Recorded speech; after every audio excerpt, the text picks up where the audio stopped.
Conversamos en este momento con el ex embajador de la República de Haití en la República Dominicana, Edwin Paraisón, y también ex cónsul, ex ministro de la diáspora haitiana, para abordar lo que hemos titulado Haití, crisis política, social y humanitaria.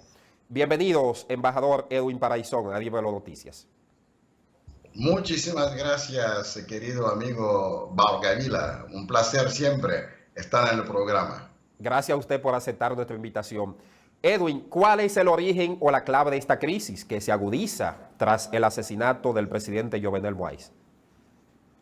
Tenemos una espiral de violencia que se inició hace más de 2 años, desde que todas las fuerzas vivas de la nación pedían la renuncia del presidente Jovenel Moïse. Ustedes se acuerdan de esa gran manifestación que se llamó en Haití Pays Loc, o país totalmente cerrado, que se durante más de 10 días, donde de manera real los manifestantes lograron cerrar el país erigiendo muros en las avenidas principales y en las carreteras nacionales, hasta carreteras que llegaban también hacia la frontera de la República Dominicana.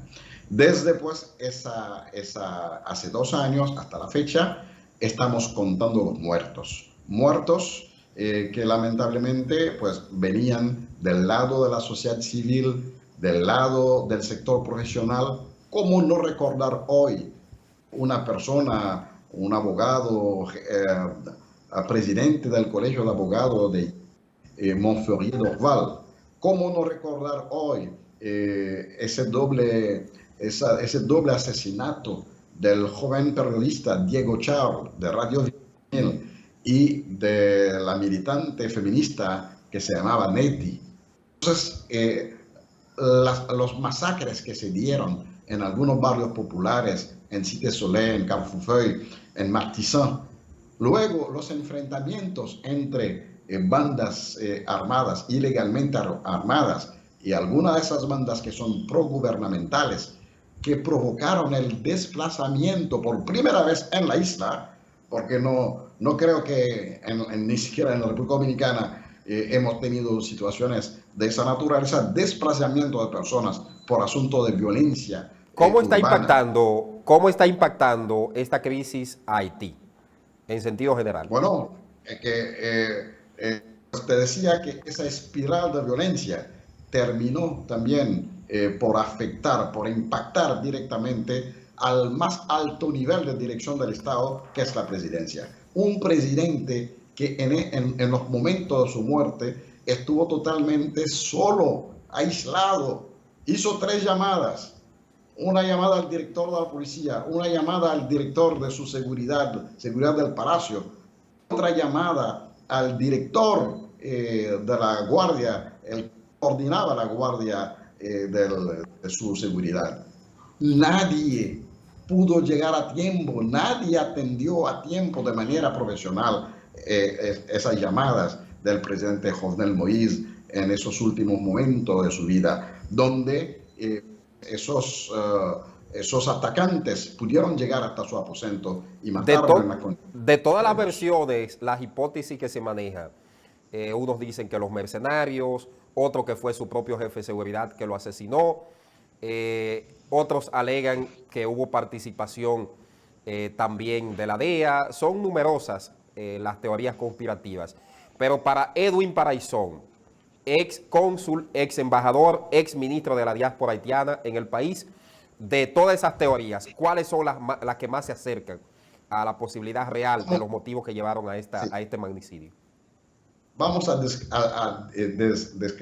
descartar 2 o 3. Pero decir que la DEA es una cosa totalmente impensable y irrealista, porque Jovenel Moïse es un aliado de los Estados Unidos. Así que no hay de ninguna forma, no hay motivo para que los Estados Unidos pudieran estar implicados a través de algún organismo suyo en la muerte de Jovenel Moïse. Decir que es el sector privado o la oposición haitiana, eso está totalmente descartado, porque apareció ahora pues, un hombre solitario, un médico que vivía en la Florida y que aparece como el autor intelectual de este magnicidio.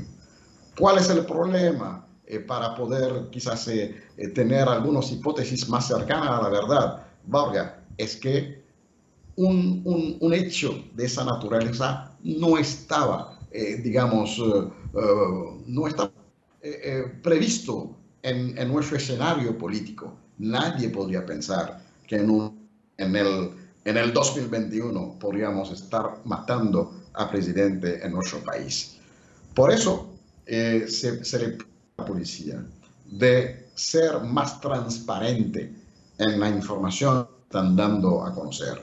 Ahora que vienen con un médico que vivió en Florida por cierto tiempo, sin embargo, una investigación periodística del periódico Miami Herald determinó que ese médico ya era un hombre quebrado. Entonces, ¿cómo un hombre quebrado va a poder financiar una operación de ese tipo donde están diciendo que 26 colombianos fueron contratados a través de empresas de mercenarios? Estamos hablando de millones de dólares para montar esa operación. Dos, ¿cómo ese médico iba a tomar posesión, iba al Palacio Nacional él solo con esos mercenarios? Porque tendría que tener los mercenarios para el resto de la vida, porque en Haití, si eso no formaba parte de un vasto movimiento político, y no iba a poder aguantar quizás una semana o 2 semanas, ningún actor político en Haití iba a aceptar que alguien que haya... Sí. ¿Sí? Edwin, en ese sentido, ahora, ¿qué significa que 3 hombres estén disputando el poder en su país tras el magnicidio? El primer ministro Claude Joseph, el primer ministro que había sido designado, que no logró tomar posesión, Ariel Henry, y ahora el que se ha autoproclamado como presidente, el del Senado, el senador Joseph también. Joseph Lambert. Sí, Sí, Joseph, Joseph Lambert. sí. ¿Qué significa todo esto allá en No, su bueno, país? los tres se están apoyando, digamos, de alguna manera, o están tratando de cubrirse con una sabana legal. El primer ministro saliente, que ha sido básicamente despedido, está hablando de continuidad del Estado, mientras que el otro, el primer ministro recién nombrado antes de la muerte del presidente Moïse, Sí. no había sido instalado. Por otro lado, el presidente del Senado, que es el único órgano estatal que por lo menos tiene un embrión de vida, aunque sean 10 senadores sobre 30, pero en el caso del Ejecutivo, en el caso del Poder Judicial también decapitado, porque su presidente, el presidente de la Corte de Casación, murió de COVID. Por eso se hizo un esfuerzo a través de la Cámara Alta, pero un esfuerzo que aparentemente no ha recibido la bendición de la comunidad internacional y particularmente del país más influyente en el nuestro, que son los Estados Unidos. Entonces ahora habrá que ver cómo se recompone todo esto. Cómo Algunos, se... algunos sectores están pidiendo que la Organización de las Naciones Unidas y Estados Unidos intervengan enviando tropas para estabilizar el país. ¿Usted qué opina al respecto? Opino que tenemos primero que comenzar por evaluar cómo ha sido la presencia de esa comunidad internacional a través de la MINUSTAH en 12 años. Si esa presencia hubiese sido un éxito, no íbamos a tener un Haití desgarrado hasta matar a un presidente. Pero lamentablemente todo eso, lo que estamos viviendo, es la misma expresión fracaso del modelo de la cooperación internacional para Haití. Nosotros, como un Estado realmente débil, pues necesitamos de esa asistencia, de ese acompañamiento. Es un acompañamiento que preserve la determinación del pueblo haitiano, eso es lo que se necesita. Y hay que ayudar al pueblo haitiano a organizar esa gran conferencia interhaitiana para que vayamos a ver cuál es la hoja de ruta.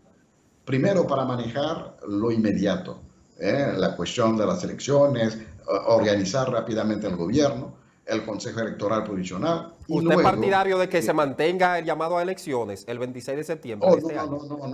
No hay condiciones para las elecciones, sino debe de haber, y la oposición lo ha propuesto hace 2 años, un gobierno de transición de 2 años que logre por lo menos sentar las bases para lo que llamamos la refundación de Haití.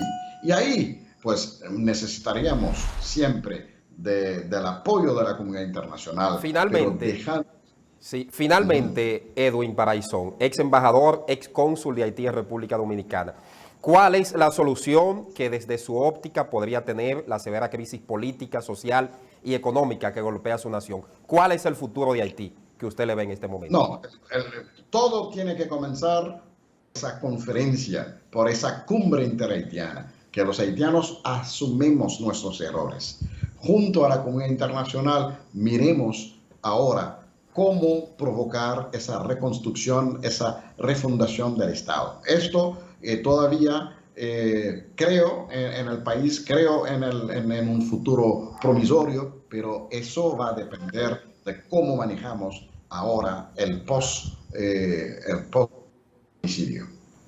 Bueno, muchísimas gracias a nuestro buen amigo Edwin Paraisón, ex cónsul, ex embajador, ex ministro de la diáspora haitiana para la República Dominicana. Yo me atrevería a asegurar aquí, me la voy a jugar, Edwin, que usted sería uno de los potables candidatos para sacar a su país de la situación en que se encuentra. Porque conoce al dedillo la situación y tiene excelentes relaciones con los países hermanos de Haití, incluyendo la República Dominicana. Muy bien, gracias por la confianza, pero estoy tratando de ayudar desde fuera del campo político. Vamos a ver qué pasa. Bueno, muchas gracias. Un abrazo, Edwin Paraisón, y ojalá que esa situación de su país, de Haití, con quien tengo un vínculo, tengo muchos amigos allá en su país, se pueda resolver y pueda salir de toda esta crisis grave en que se encuentra. Gracias por esos buenos deseos. Que Dios los bendiga a todos. Amén, amén. Era el doctor Edwin Paraisón, ex embajador, ex cónsul de Haití y ex ministro de la diáspora haitiana, abordando la grave crisis que está golpeando a Haití y que se ha agudizado a raíz del magnicidio en contra del presidente Jovenel Moïse.